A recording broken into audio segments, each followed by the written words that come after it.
Welcome back everybody, bring guys in the YouTube video today. In today's video, I'm going to go over the best Titan Void build to quickly gain back-to-back supers inside of Destiny 2. If you're excited, like the video, subscribe to the channel, and hit that bell notification to never miss a video or a live stream. So the main weapon I'm using in this video is going to be the Monte Carlo exotic rifle. Weapon damage reduces melee ability cooldown and grants a chance to fully charge your melee ability with each kill. I've actually tested this gun with multiple builds and this gun absolutely melts. The Monte Carlo actually has a catalyst to it. I actually unlocked this by randomly just playing Nightfall or just regular Vanguard strikes. I got most of my catalysts from this playlist. The catalyst, it just gives the better version of the weapon that you wouldn't really get the full version of without it. So the Monte Carlo catalyst is it upgrades this weapon to a masterwork. Once upgraded, the weapon will obtain enhanced compatibilities such as increased stats and or additional perks. So what it is, it adds 5 stacks to the Markov chain. Press R to switch between your melee attack, the Monte Carlo's bayonet. Landing a bayonet melee hits grants melee energy. So let's talk about the Titan subclass that I'm using for this build is Sentinel Shield. It's very good for clearing ads and taking out bosses fast in in-game content. So for my abilities, I'm using the Towering Barricade. It creates a large barrier that can be used to reinforce a position with cover from enemy fire for a short period of time. As my movement ability, I'm using High Lift. This is more easier because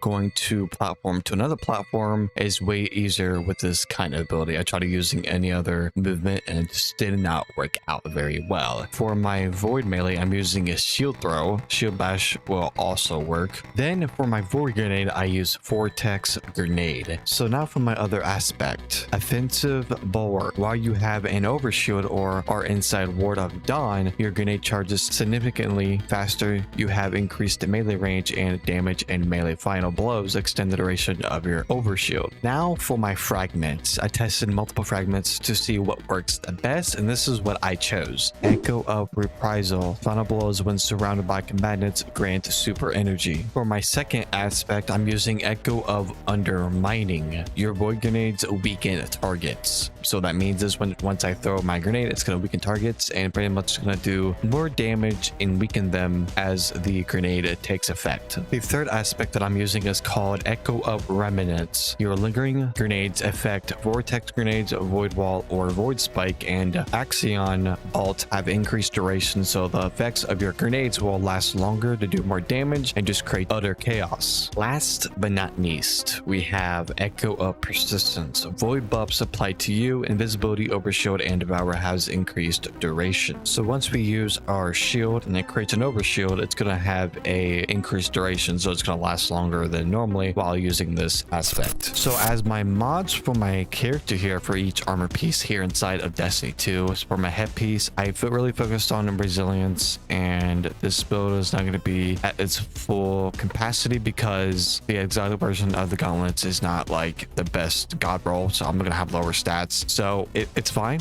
So for my headpiece, I went with resilience, then I went with dynamo and a special ammo finder, so I can do DPS to the boss if I need special ammo. Then for my arms, I did resilience mod once again. Then I did void loader, so I can increase the reload speed on void weapons. Grant class ability energy when you cause damage with grenades, so I have bowstring detonation. Then for the last one for the arms, I have fastball, which increases the grenade to throw distance. It's not really a big video, but for like if you're very long range and even like a sit back player, you want to get those long grenade kills, this is really good for that. But you guys can go it's whatever choice you make. Now for my chest armor, I have arc resistance, solar resistance, and I have void resistance. Now for the leg armor, I have invigoration, reduces the melee cooldown each time you pick up an orb. I have 2 of those. Then I have innovation, which reduces the grenade cooldown each time you pick up an orb of power. The Titan mark, I have outreach, which reduces melee cooldown when using your class ability. Then I have distribution, reduces all ability cooldowns when using your class ability near targets. Then I have Bomber, reduces the grenade cooldown when using your class ability. So they're pretty much all the same thing, but different meaning. All right, we just loaded into a Nightfall Strike here. I'm gonna test out this build live, other than just doing a voiceover and recording. So, oh my god, I thought I had a healing grenade. I'm so used to playing my Titan build, which I will do a video on that later on. I've been using this Monte Carlo quite a bit now, and it's very good. Also, finally got my hoverboard after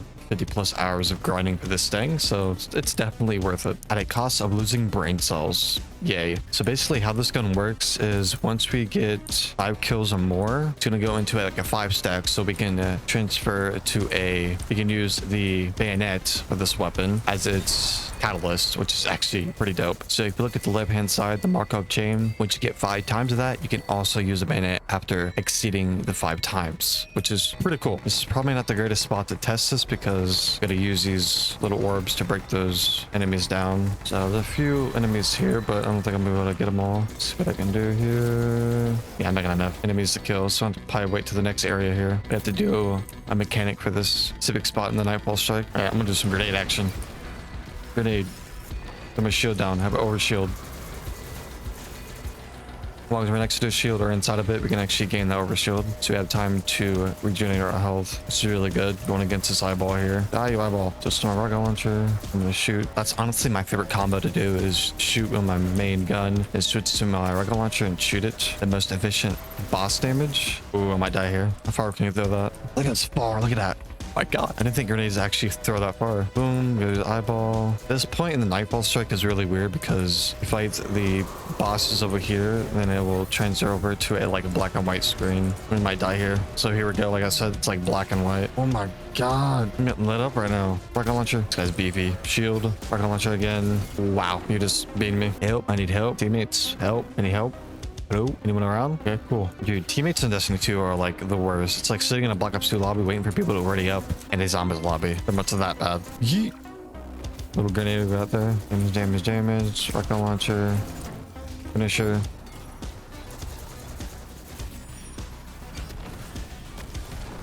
Or powder punch. Nice. Oh, I hate this part, like falling my way down. This gives me the heebie-jeebies every time. Once you hit this black hole, it just like softly land to the ground.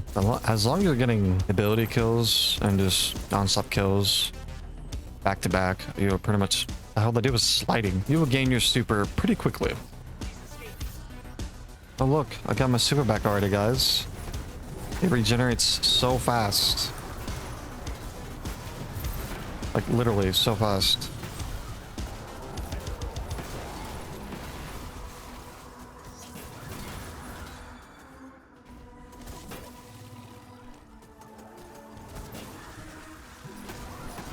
We basically just cleared out the whole section right there. That's the worst teammates.